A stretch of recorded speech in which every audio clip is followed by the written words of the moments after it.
Salom do'stlar, bugun o'rta darajadagi 3-grammatika, LTND grammatikasi. Bu grammatika gapirishda eng ko'p ishlatiladigan grammatikalardan bittasi.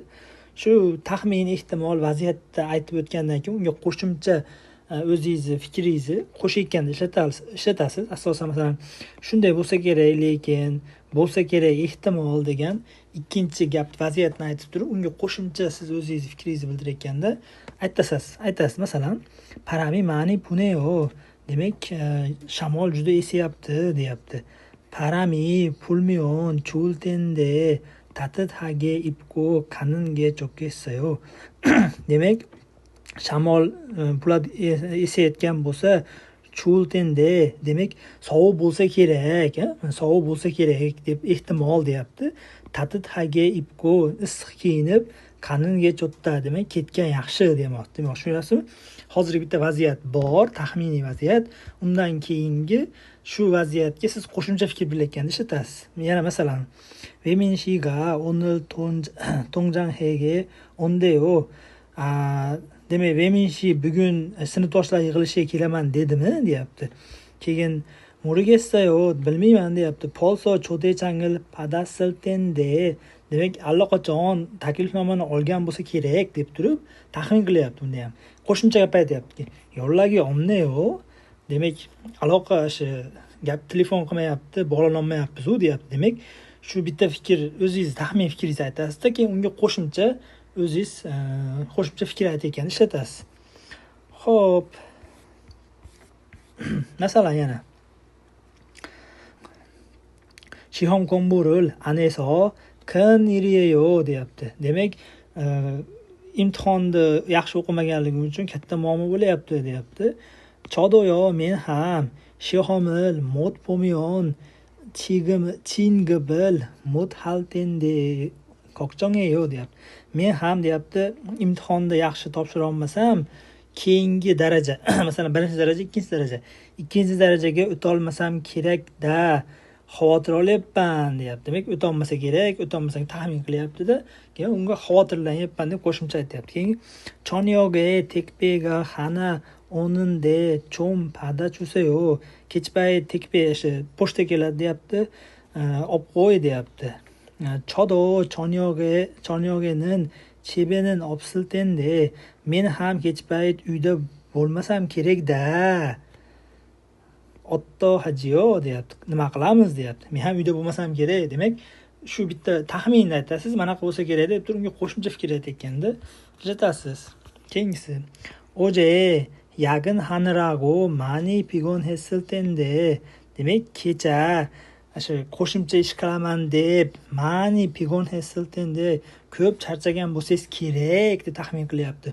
O'nilin ilchik tirogasayo bugun ertaroq keting deyapti. Keyin kinchasimnida yaxshi, hammasi yaxshi joyida deyapti. O'nildo yagan halsu ismnida bugun ham yagan qila olaman deyapti. Demak, bitta fikrni taxminlab turib, unga qo'shimcha fikr aytayotganda ishlatamiz yana. Xo'p, undan tashqari also is the end of sentence. Bundan tashqari bu gapni oxirida ham kelishi mumkin deyapti. Bu gapni oxirida kelganda ham xuddi o'zini taxminini shunaqa bo'lsa kerak deb taxmin qilayotganda ishlatamiz gapni oxirida kelsa ham. Demak, chenashiga kachi yoheng kajago halkayo. Demak, chenashiga birga aylangani boramiz deylik deyapti. Chenashinin yojim pappiltendeyo. Chenashi shu kunlarda band bo'lsa kerak deb turib ham taxmin qilyapti. Ko'ryapsiz? Kyongsu shiga yojim shihom chumbi hanra pappadeyo. Demak, o'sha Kyongshu deyapti, shu kunlarda imtihonga tayyorlanib bandman deyapti juda. Ibonenin kok hapkok heya hal tendeyo. Bu safar albatta imtihondan o'tsa kerak deyapti. Keyingisi tepumi vaso pihengiga modu chesoteyosayo. Demak, tepum degani kuchli shamol, yomg'irlar bilan keladi. Shu kelganligi sababli deyapti. Pihengi samolyot modu hammasi chesoteyosayo bekor qilindi deyapti. Tepungi oji anattoromion 비행기가 취소되지 않았을 텐데요. demak agar telefon kelmagan bo'lganda bihengi samolyot bekor qilmagan bo'lsa kerak edi deyapti. Shu telefon sababli demoqchi. Tushunarligi. Xo'p.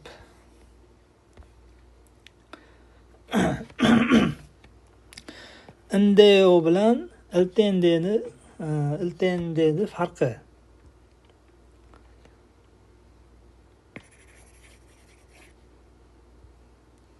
Xo'p, bizga bu yerda inde bilan iltendeni farqini beryapti.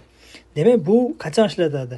Bu siz orqada уже bo'lib bo'lgan yoki hozirgi vaziyatdan kelib chiqib, unga qo'shimcha gap aytasiz. Masalan, rasmga qaraydigan bo'lsak, tashqari nima yomg'ir yog'ish haqida esayapti. Chigim, piga o'ninde, usanal kajokasi, demak yomg'ir yog'yapti hozir. Soyabonda oling deyapti. Demak, piga ogi temunelar bilan ko'proq ishlatamiz, ninde bilan deyapti, sayohaga simni deyapti. Bu hozir yog'ayotgani uchun deyapti. Bu bo'lsa kelajakda assumption, taxmin, hali u narsa bo'lmadi. Mana tashqarida quyosh chiqib turibdi, zontiyni ushlab turibdi. Hali u narsa bo'lgani yo'q. U kelajakda bo'ladigan ish uchun o'zingizni taxminingizni ishlatiladi. Oxue degani tushdan keyin, abitdan keyin. Oxue piga oltende. Demak, oxu abitdan keyin yomg'ir yog'sa kerak-da. Demak, soyabonni olib keting deyapti. Demak, bu o'zini taxminini kelajakda bo'ladigan vaziyat uchun aytyapti. Bunisida hozirgi vaziyat yoki bo'lib o'tayotgan orqada bo'lgan narsa uchun ishlatamiz deyapti. Tushunarligi, farqi shu ikkovini. Xo'p.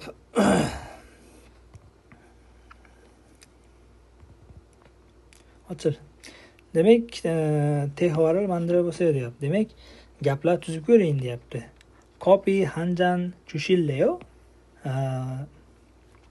Kopi bir chashka ichamizmi deyapti. Chigim kopi를 마시면 잠이 안 올 텐데 uyuril desayo deyapti. Hozir kopi ichsa deyapti, uyqu uxlamasligimiz mumkin, uxlay olmasak kerak. Sut ichaylik, sut iching deyapti. Demak, xuddi shunaqa qilib birinchi gap tuzdi, ikkinchi gap siz tuzishingiz kerak. Chumale pekhojome kachi kalleyo desa, mo grammatikani o'qiysiz. Kachi kalleyo, birga borasanmi desa, seyil chungiraso, demak seyil chungira, demak seyil degani xarin, discount bo'ladi, arzon payti. Arzon payti bo'layotgani uchun saramli manta, demak mana shu yerga siz iltende grammatikasini qo'shishingiz kerak. Maniltende tame kaja. O'sha seyil bo'lgani uchun odam ko'p bo'lsa kerak, keyin safar boraylik deyapti. Demak, yuji kol wangwar naril poro kada deyapti. Demak, o'sha kino ko'rgani, mana shu kinoda borgani kada deyapti. Siz bu yerga kalleyo deb ishlatasiz, illeyo deb ishlatasiz. Illeyo grammatikasi turibdi-yu. Illeyo grammatikasini ishlatasiz. Demak, kalleyo deydi. Demak, shu yerga kalle borishni xohlaysanmi deyapti men bilan. K mujikolin polso kinnatta. Demak, kinnatdan siz iltende bilan tuslaysiz. Demak, nima bo'ladi? Kinnasil tende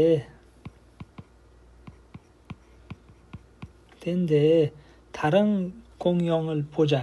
Demak, boshqa tarin ko'ngyon degan shu tomosha, shunga o'xshagan narsa. Shuni ko'raylik, poja. Davay shuni ko'ramiz deydi. Let's go deydi. Poja deyapti. Demak, u allaqachon tugagan bo'lsa kerak, menimcha deb taxmin qilyapti-da. Davay boshqasini ko'ramiz deyapti. Demak, shunaqa 3 ta gap tuzamiz. Keyingisida ham oxue kachi tennis chilkayo. Demak, abitdan keyin birga tennis o'ynaymizmi deyapti. Oxueni nalshiga ke tovul tendeyo. Abitdan keyin juda issiq bo'lsa kerak menimcha deyapti. Xuddi shunaqa qilib qolgan gapni ham tuzamiz. O'nilin coffee shop-e kaso kombu hal mononi ishlatasiz. Halkayo degani shunaqa qilaylikmi degan ma'noni beradi o'zbekchasiga. Ilkayo grammatikasi. Shunaqa qilaylik.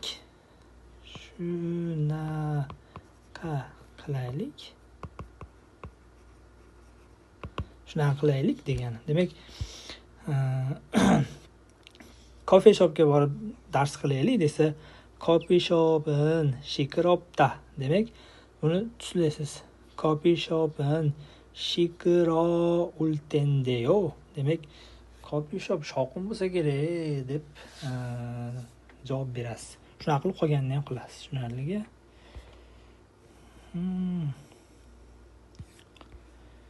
Keyin Vittemas iltende sayon hezo deyapti. Tam han munjangil mandi sayo deyapti. Demak, mat birinchi gal berib qo'yibdi. Panhak hamyon. Demak, panhak degan ta'tilga chiqsak, shim halkoyeyo. Demak, zerikaman deyapti. Uri chibe nolla o'sayo. Bizni uyga o'ynagani keling deyapti. Shuni gap qilib turishimiz kerak. Demak, panhak hamyon demak ta'tilga chiqadigan bo'lsak, shim haltende, iltende ishlatyapti. Demak, zeriksam kerak, zeriksiz kerak deyapti. Zeriksiz kerak.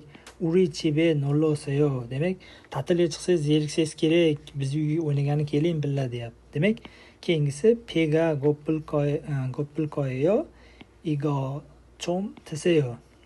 Demak, shuni siz qoningiz ochgan bo'lsa kerak, buni yeying deyishingiz kerak. Pega goppil tende igot chom teseyo. Pega goppil tende igot chom teseyo. Demak, qoningiz ochgan bo'lsa kerak, menimcha yeying uni deb siz gaplarni qo'shib turishingiz kerak. Demak, siz hozir maytda so'zga qanaqa qilib uni qo'shaman deydigan bo'lsangiz, xo'p, mana bizga berib qo'ygan, bu darsda o'tilgani uchun chizib qo'yilgan.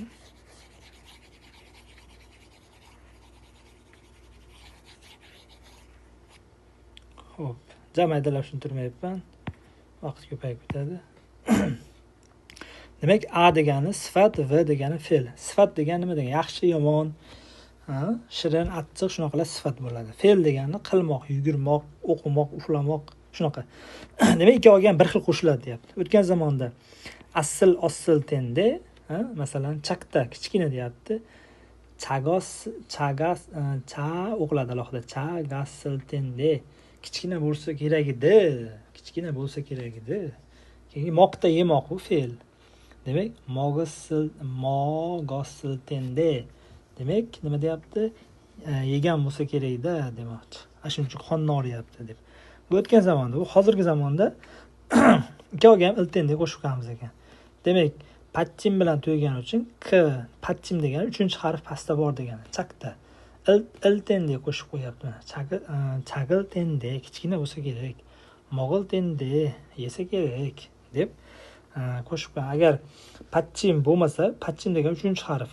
Masalan, 1, 2, 3. Mana 3 ta harf, bitta chak bo'ladi. 1, 2, 3. 3-harf bo'lmasa, patchim yo'q degani.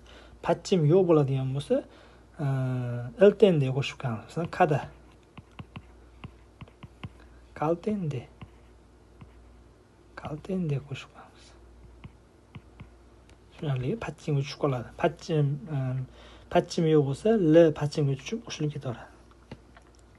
Demak, sifat otga qo'shilganda gvagoda yossiltende.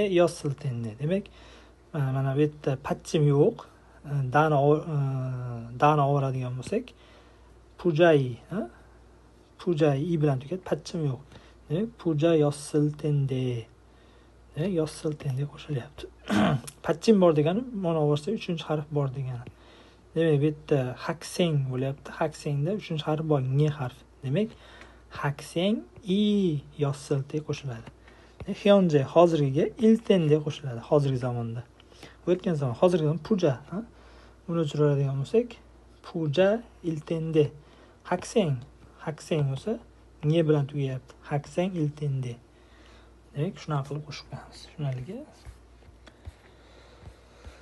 Xo'p, yaxshi. Xo'p, mashqlarni bajarib, so'zlar yangicha yodlaymiz. Shu bilan esda qoladi. Onlayn darslar uchun direktdan yozamiz.